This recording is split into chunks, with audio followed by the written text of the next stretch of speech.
sister moon. I seldom see you, seldom hear your tune. Preoccupied with selfish misery. Greetings, Uncle Travelling Matt here, reporting back on the end of my first day's walking of the second stage of the Camino of St. Francis of Assisi, and I am sitting on a balcony in the hotel in the wonderful village or town of Citerna. Citerna is perched on top of a hill, and it used to be a citadel. That's where the name comes from, and you sense that even now, and it's a glorious location. But anyway, so last night I travelled to Sansepolcro, and the journey was quite tough, really. I mean, obviously I flew from England quite early in the morning, and then when we got to the airport, there was no taxis. I mean, Italy can be really dysfunctional at times. There was no bus for an hour. I had a train to catch in an hour and a half, and there was no taxis. In the end, we managed to get a taxi and shared it with four people. One was a lady who'd been caring, and she was on her first trip since caring for a relative and just loving being on her own. And the other was a young lad who was on a lad's holiday where they were all staying at some big villa that his rich mate had, and they were getting it for free.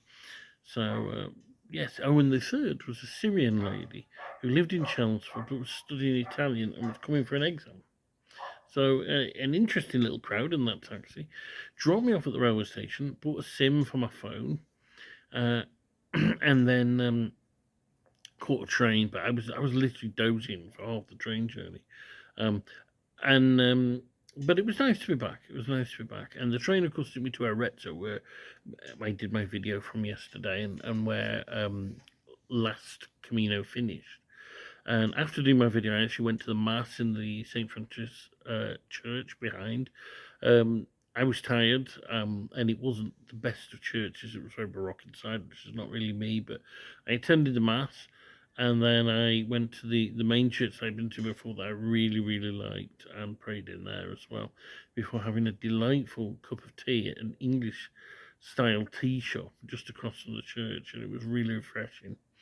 And then I went down to the bus station by the railway station and waited for the bus. And there was one bus. That's why I had 4 hours in a So there was one bus. It was a Sunday. And it was a different Italy. It was all the immigrants. And it was a dark place and a seedy place. But and the bus was rammed, mostly with Africans and Indians. And I travelled along through the night to Sansepolcro.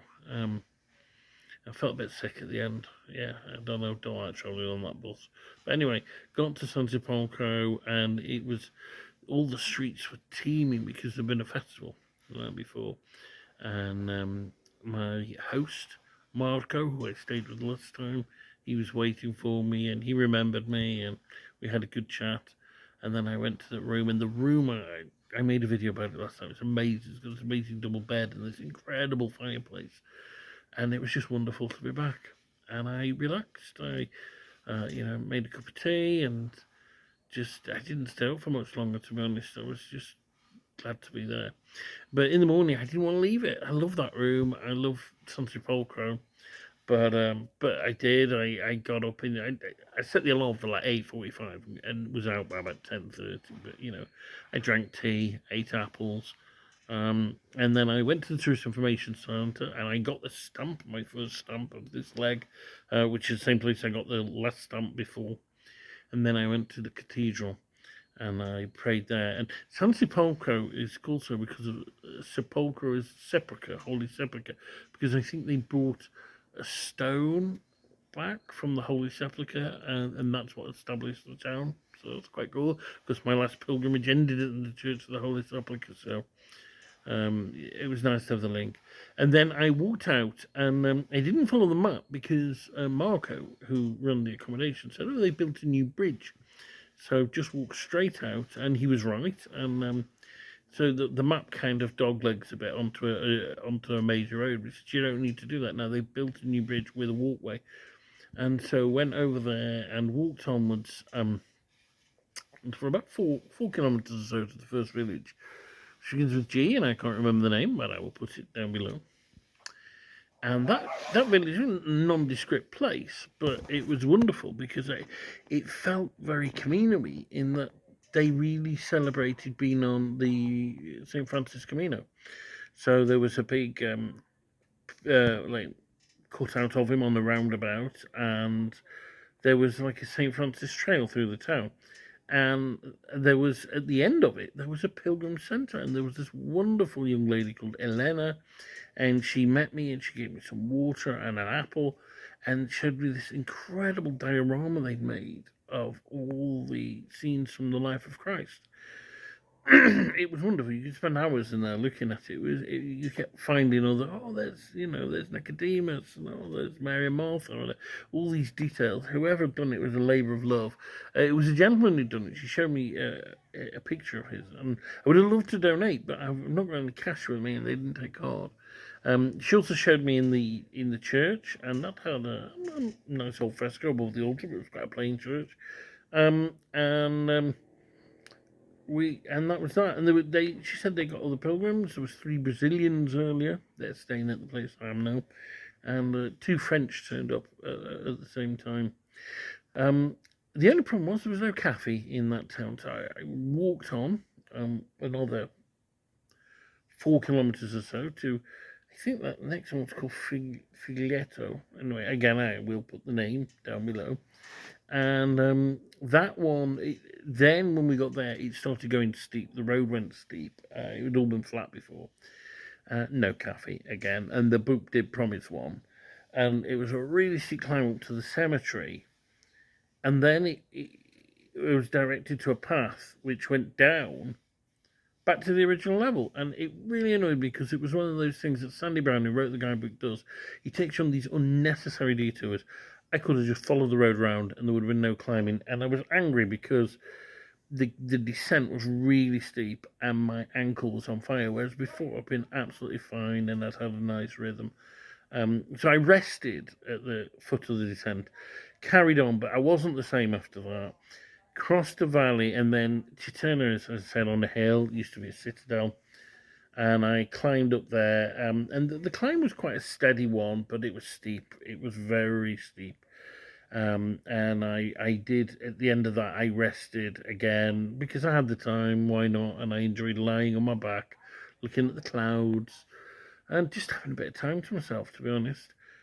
At the top of the incredibly steep climb at the end, there was a convent with a water tap, so I drank some water, and then I started off to do the final 1 kilometre, pretty flat 1 kilometre, into the town when a car stopped and said, "Do you want a lift?" And it was actually the lady who owns the place where I'm staying, and she spoke great English, and I just said yes, because I had thought earlier, what do I do if I'm offered lifts? And I take them, not because I'm lazy. I mean, I am lazy, and I don't want that to be taken away, but because actually that's somebody doing a good deed, and you shouldn't deny them a good deed. So, yes, so that's that. And I got back, and even though I only probably walked 10 kilometres or so, I am out of shape. I've not been walking much. And I went to bed, I showered, went to bed, and I slept for 3 hours straight. Really deep, the deepest sleep I've had in a while. So, I mean, my sleep apnea is a real problem these days. I'm not getting the quality of sleep I need, and that does tire me, but let's see how this goes. It lessened when I was in Israel with the exercise. I think exercise does help combat it. But anyway, that's that. So I'm now, it's about 7 o'clock, and I'm going to go into the town of Citerna and get something to eat, get a little drink, and then retire for bed. So that's that. My main meditation, because, I'm trying to meditate on different things, and the one that came up today was I forget, really bad at quoting the Bible, but the exhortation from Jesus about, if you're all right, I sinned, cast it out, and lust, and why is lust a sin, and yet, whereas, of course, we are, programmed to be lustful, because that's how we procreate, and why he's lusting, and as somebody who's always, liked good-looking girls, how do you deal with that? So I was mulling that over in my mind. It was one that came up when I was on Camino a few years ago as well. Never came to a satisfactory answer. I remember discussing it with a Mexican, but he wrote the subject of. But anyway, yes, that's that. And so there may be an essay about that coming shortly. It's me, Uncle Travelling Matt, on the Camino of St. Francis of Assisi in the gorgeous town of Citerna, saying, keep travelling and stay on the path. Brother sun and sister moon, I now do see you, I can hear your tune, so much in love with all